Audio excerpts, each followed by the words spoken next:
Now we're having an outlook, because another question would be, how can the Green Deal contribute to a successful transition to a climate-neutral economy? Which roles can Germany and Portugal play in this?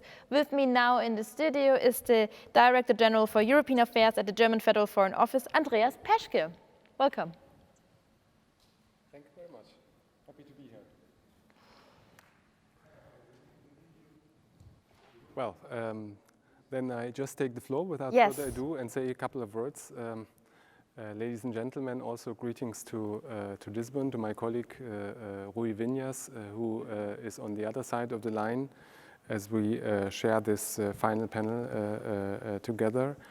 I think this question is a very important one. I saw that you discussed it intensively during the course of the forum.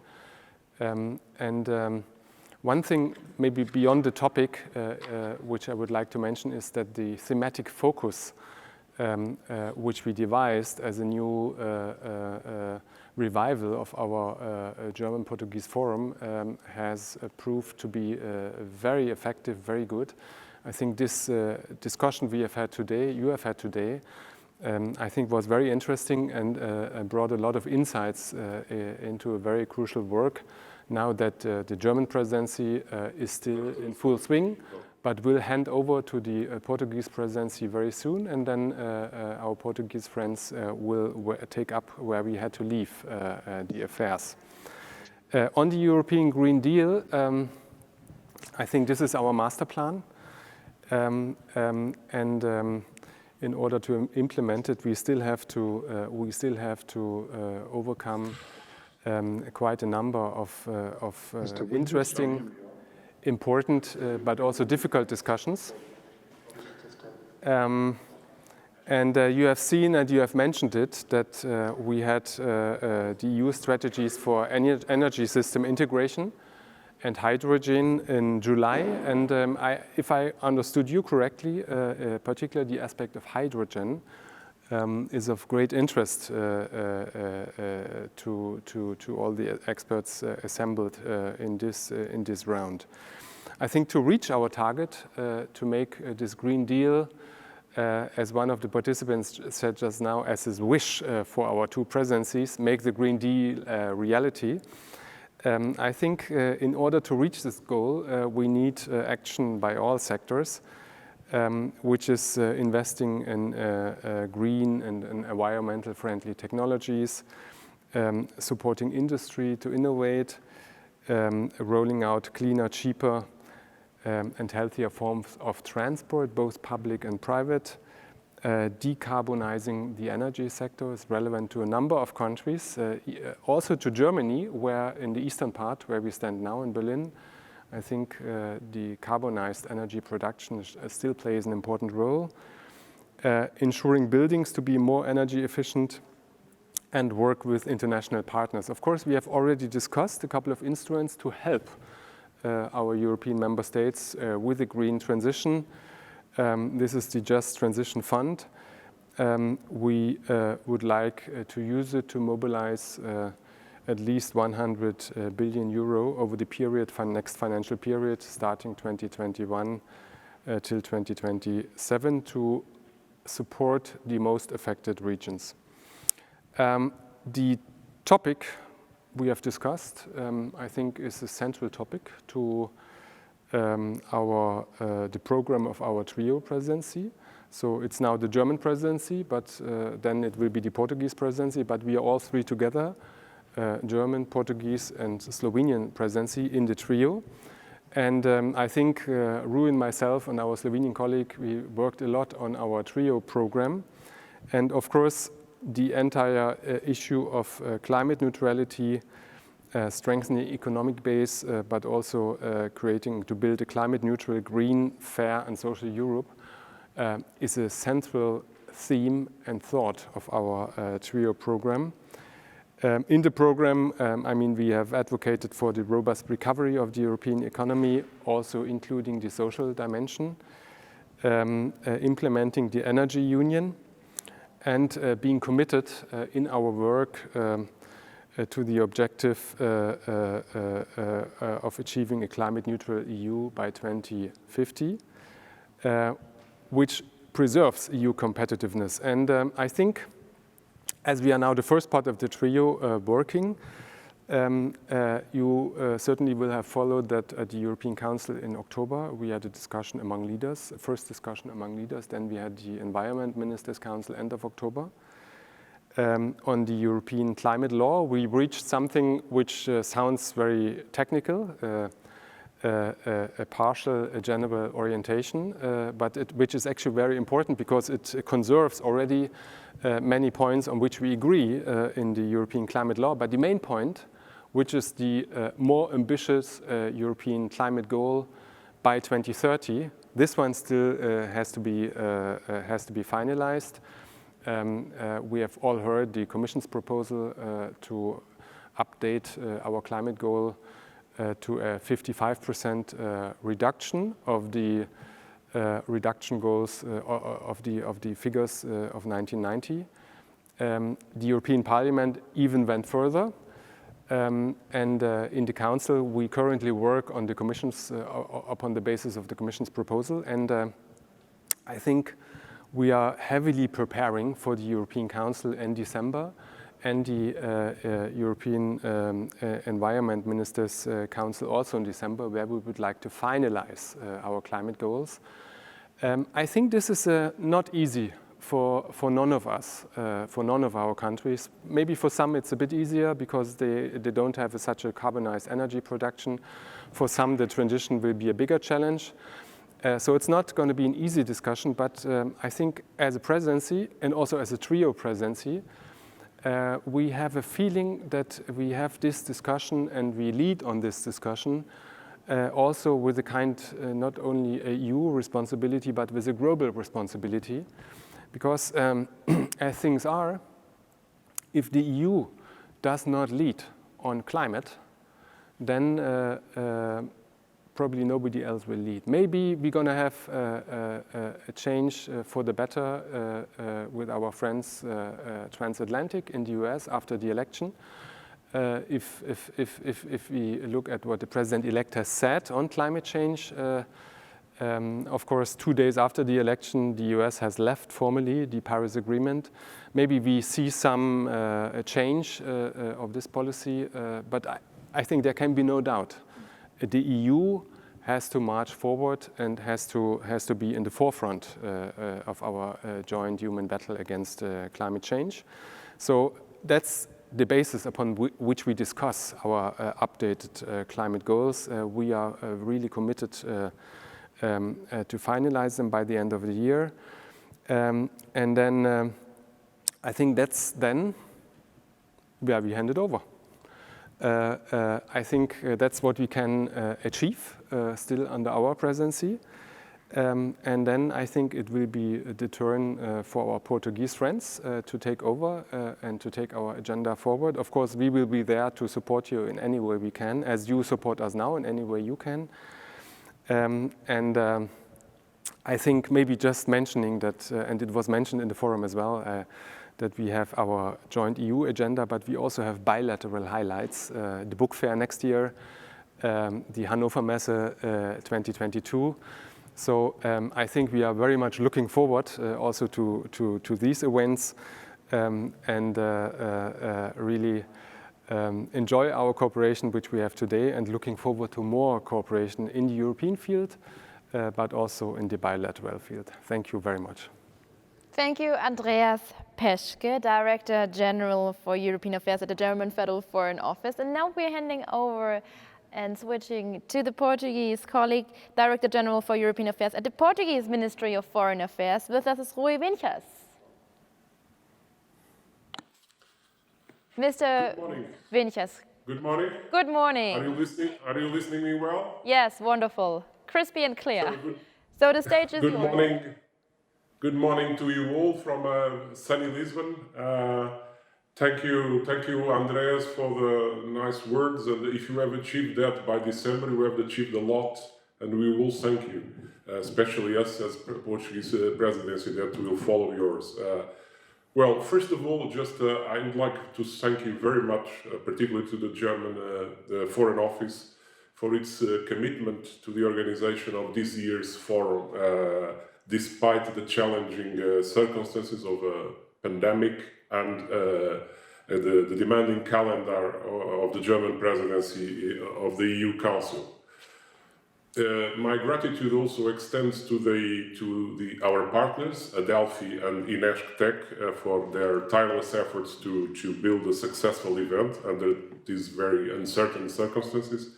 So I'm really pleased for we have been able to keep this tradition that we have started in 2013, actually during a very tough economic and financial crisis at the time. And this has the aim to strengthening the bilateral relations and the bilateral dialogue between our two countries. This is since last year's edition in Lisbon, a renewed and more pragmatic approach to the forum has been put into place with a stronger focus in civil society when it comes to selection of topics and participants. This year's subject, innovative formats and eclectic list of participants is the result of those efforts towards a greater openness of the forum. We strongly believe that this new format has great potential to improve mutual knowledge in different areas between our two countries and therefore to enhance the relations between Portugal and Germany. The high quality of the interventions this morning, I've been following since morning at a very, very good level of the intervention of the panelists, were particularly usefully and timely in this moment of the European debate about climate transition. And as Portugal is also about to assume the presidency, framed by the trio that we share with Germany and Slovenia. Climate and economy are an inseparable binomial whose importance assumes a global dimension. The Green Deal presents itself as the EU's growth strategy, a unique opportunity to stimulate the economy and foster jobs while promoting the transition towards a European economy with zero impact on the environment. Indeed, if we want to become a climate neutral by 2050, we must convince ourselves that changing patterns of production, consumption, and eliminating dependence on fossil fuels are of the utmost importance. And I'm, as my colleague, my German colleague was saying, I'm very confident that we'll be able to pass to the next phase with a positive and consensual decision in the European Council of December, now that we have already the enabling conditions in place. The Green Deal thus contributes to a considerable economic shift in several ways: industrial competitiveness for innovation, new jobs fit for a new type of economy, and green projects financed by the European Investment Bank as a true climate bank that is becoming. Nevertheless, we are conscious that many economic and social challenges arise from this transition, mainly related with matters of fairness and solidarity, which we intend to prioritize in our presidency of the Council. In this vein, social Europe will be one of the main axes of the Portuguese presidency, a priority which became even more pressing as the social consequences of the pandemic added to the impact of the double transitions, the digital and the climate one. Arsening a social model is key to provide confidence and to protect the European citizens along these two transitions plus the pandemic consequences. At national level, Portugal, despite the current difficult situation, has adopted ambitious goals, such as the end of coal mining in 2021 and the target of producing 80% of our electricity from renewable energies by 2030, reaching in 2020 record values in solar auctions as well. I would like to recall that Portugal was one of the first member states of the European Union that decided to invest in renewable energies and incorporated them in the energy mix. In 2006, renewable energies correspond to 20%, and now we are clearly above 30%. This option has allowed us to set even more ambitious goals compared to the EU average. Indeed, we have already exceeded the EU target for 2020, which was 20%, and we propose to reach a target of 40% in 2030, also above the EU target of 32%. Moreover, in 2019, more than half, 56% of electricity produced in Portugal was coming from renewable sources, mostly supported by wind technology. There was also significant improvement in the production of electricity through photovoltaic solar. So as you can see, we have been doing our homework in Portugal. Portugal and Germany are very much committed to the climate transition, and we will demonstrate that in both our presidents, as my colleague has just said, and we will do the same during our semester. The Portuguese presidency will give absolute priority to Europe's economic and social recovery according to the priorities of the European strategic agenda: the digital transition, climate action, Europe's resilience and strategic autonomy. Portugal and Germany agree on the strategic importance of green hydrogen and renewable energy, especially offshore wind energy. We also agree that the gas sector plays still an important role in energy transition and energy security. For all that, we need to establish a real energy union or energy market. And to that, we need also good and effective interconnections all across Europe. There are important initiatives in this area also, like the renovation wave, the decarbonization of transport, participation in new value chain of a decarbonized economy, such as lithium, and also the fight against energy poverty. This is a very important issue, particularly in the smart cities dimension that was already mentioned during the debate this morning. In this perspective, Portugal and Germany can work on a strategic partnership matching Germany's decarbonization plan and Portugal's low renewable electricity production costs, and at political level and at entrepreneurial level as well. Europe's by becoming the first continent with a neutral economy by 2050, has the possibility of consolidate its climate leadership role in the world. The EU Portuguese presidency will give clear priority to the implementation of the European Green Deal with a view to a sustainable economic recovery enshrined in the first climate law, a dossier that we will seek to conclude during our presidency. So these are my closing remarks. I thank you very much for this invitation, and I thank you very much. Have a nice day. Thank you. Thank you very much, Mr. Rui Vinhas, and greetings to all of you in Portugal, and of course to all of you, the audience. Thanks for watching, and thank you, Andreas Peschke, for your closing remarks as well. Thanks for watching the German-Portuguese Forum 2020. Thanks for dialing in. Thanks for all of your questions. And what became clear today, Germany and Portugal have a common goal: to set the EU on a path toward a sustainable future. We've discussed about that. This forum is once again a great opportunity to bring together the forward thinkers, the thought leaders from our two countries to develop courses of action, coming from knowledge into action. I wish you all the best, stay healthy, and thanks for watching.